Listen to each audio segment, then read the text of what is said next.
Ew, ew. Y'all know what it is. It's hot. We still rocking sweats. That's how you do when you live in Miami, you feel me? But let me tap in with y'all on something that I just saw. This governor, Wes Moore, governor of Maryland, he decided to veto the state reparation bill. We're gonna talk about it. All right, so this is coming straight from Your Rights Camp. That's Kaepernick and his team. I'm gonna read to you the story that I saw. So it says, Maryland Governor Wes Moore vetoed a bill to create a commission to study reparations for slavery and racial discrimination, citing ongoing state initiatives as sufficient for addressing racial inequalities. In his veto letter, Moore stated now is the time to focus on the work itself, emphasizing the need for immediate action to close racial wealth gaps, expand home ownership, and uplift entrepreneurs of color. The Legislative Black Caucus of Maryland, which championed the bill, condemned Moore's decision, arguing he missed the chance to make a bold statement on racial justice. Meanwhile, federal efforts like H.R. 40 and the Reparations Now resolution continue to push for national reparations initiatives.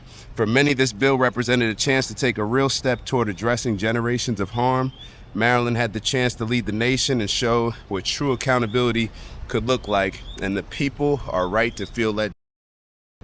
Time out. I need to interject real quick. So as I'm uploading the video, I was doing a little bit more reading on it, and I just want to make sure that I'm clear. So Wes Moore is saying the reason why he's vetoed the bill is because now's not the time to do another study, and that's what the bill was being passed for, to put together another commission, who knows, to do another study on this. This is what the government does. So from that standpoint, I'd like to hear a little bit more from Wes Moore, because he's saying that now's the time for some actionable steps. Well, I guess when you're vetoing something, that would be a good time to actually discuss what maybe the next steps are going to be, or what the practical steps are going to be moving forward that actually align with the words that you're saying. But to be totally honest, it's not even about that. We'll never know his intentions. I can only interpret the words that he's saying in the letter that he wrote to veto the bill. Neither here nor there. It's the same energy when it comes to all these other politicians and what they do. They'll play one card when it appeals to one particular group, and the next card when it appeals to another. And it's on them to explain, right? You got to explain exactly what your stance is on certain things. So I'll just go with what I go with. Let's get back to the video. Same energy. Y'all know what it is. Ew. First and foremost, did I just step in something? Nah, we good.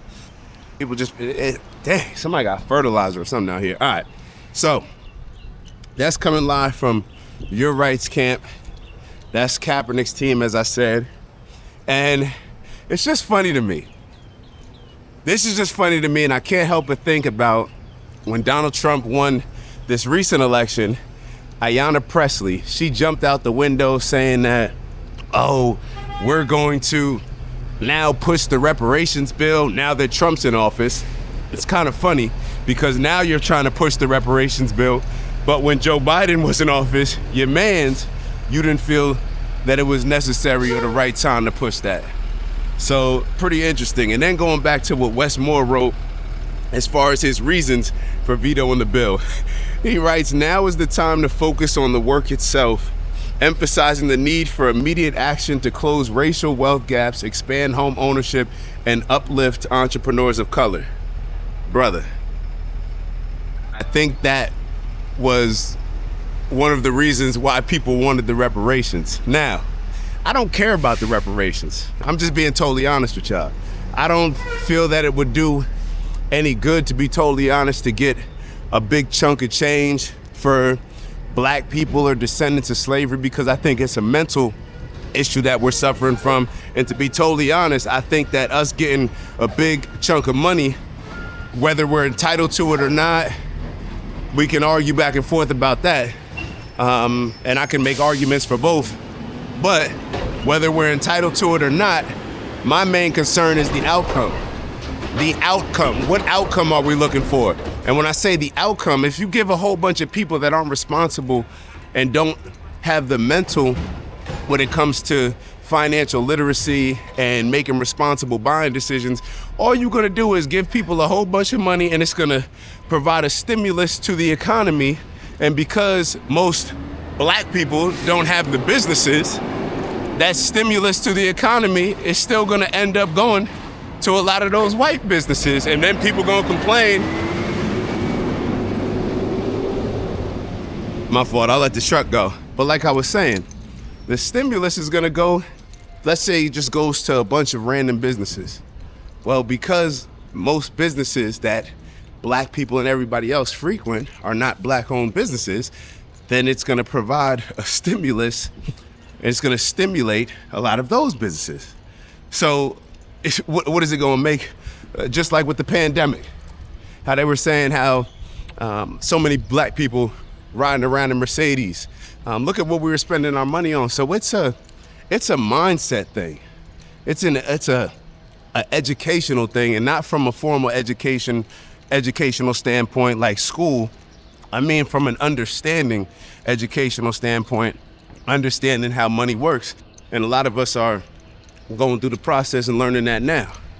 So it's just funny to me how we want to call Trump racist, put pressure on him, like I said with Ayanna Pressley, to say, oh, now we're going to push for reparations. I guess she's going to use that as a way to highlight how racist Trump is.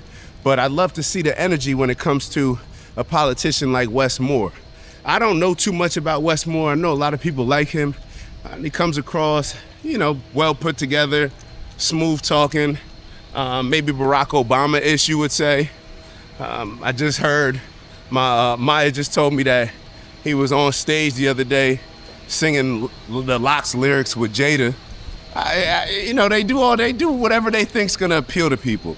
That's what these politicians are. We look at them as people, but they're not. they're not. And if they're at the very least, they're salespeople. But what I don't respect is that salespeople, you know what they're selling in a lot of ways, right? With the politicians, they are salespeople, but in the form of a disguise as somebody that actually wants to help you, somebody that cares about you, cares about the community, cares about your well-being, when in all actuality, it's just a power play for them to give themselves more power, to put more money in their pocket. That's what all this stuff comes down to. So to me, it's like they prey on a lot of our weaknesses in ways that salespeople are a bit more direct. And maybe that's why Donald Trump became the president. A lot of people may say Trump is a business person, he's a salesperson, he's all these different things. What he is straightforward and direct. What he is somebody that doesn't hold his tongue, somebody lets you know exactly how they feel on an issue. And with these politicians, which Wes Moore is showing, they're not that. They're not direct. They're doing what they think is going to set them up for future success. And their definition of success is not the same definition of success that they try to make us believe it is, to empower and uplift the community. No, their definition of success has to do with self. All right, they are just selfish people that are looking to advance their own initiatives, to advance and line their own pockets. And that's what it really comes down to. So I don't place a lot of faith in these folk. I'm going the wrong way. I don't place a lot of faith in these folk. I just look at them as,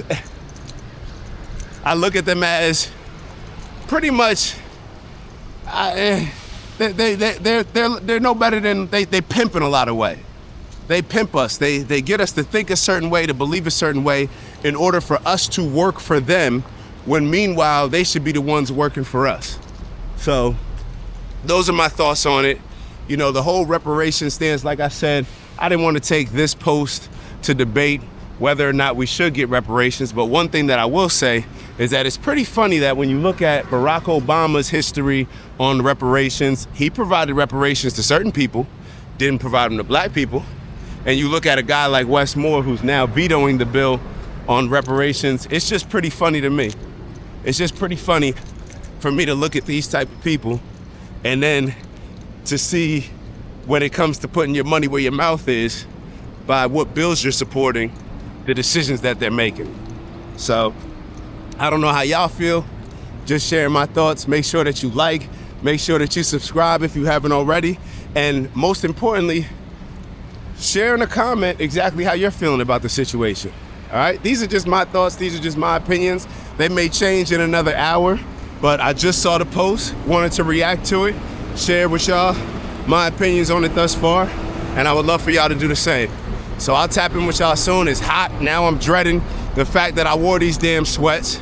Let me try to rush across this street real quick and beat this light. But yeah, this is when you're from Jersey and you try to act like you from Miami, this humidity, everything, but it is what it is. We about to get into this AC. I'll see y'all soon. Once again, like, subscribe, maybe even share with some friends if you're feeling real generous.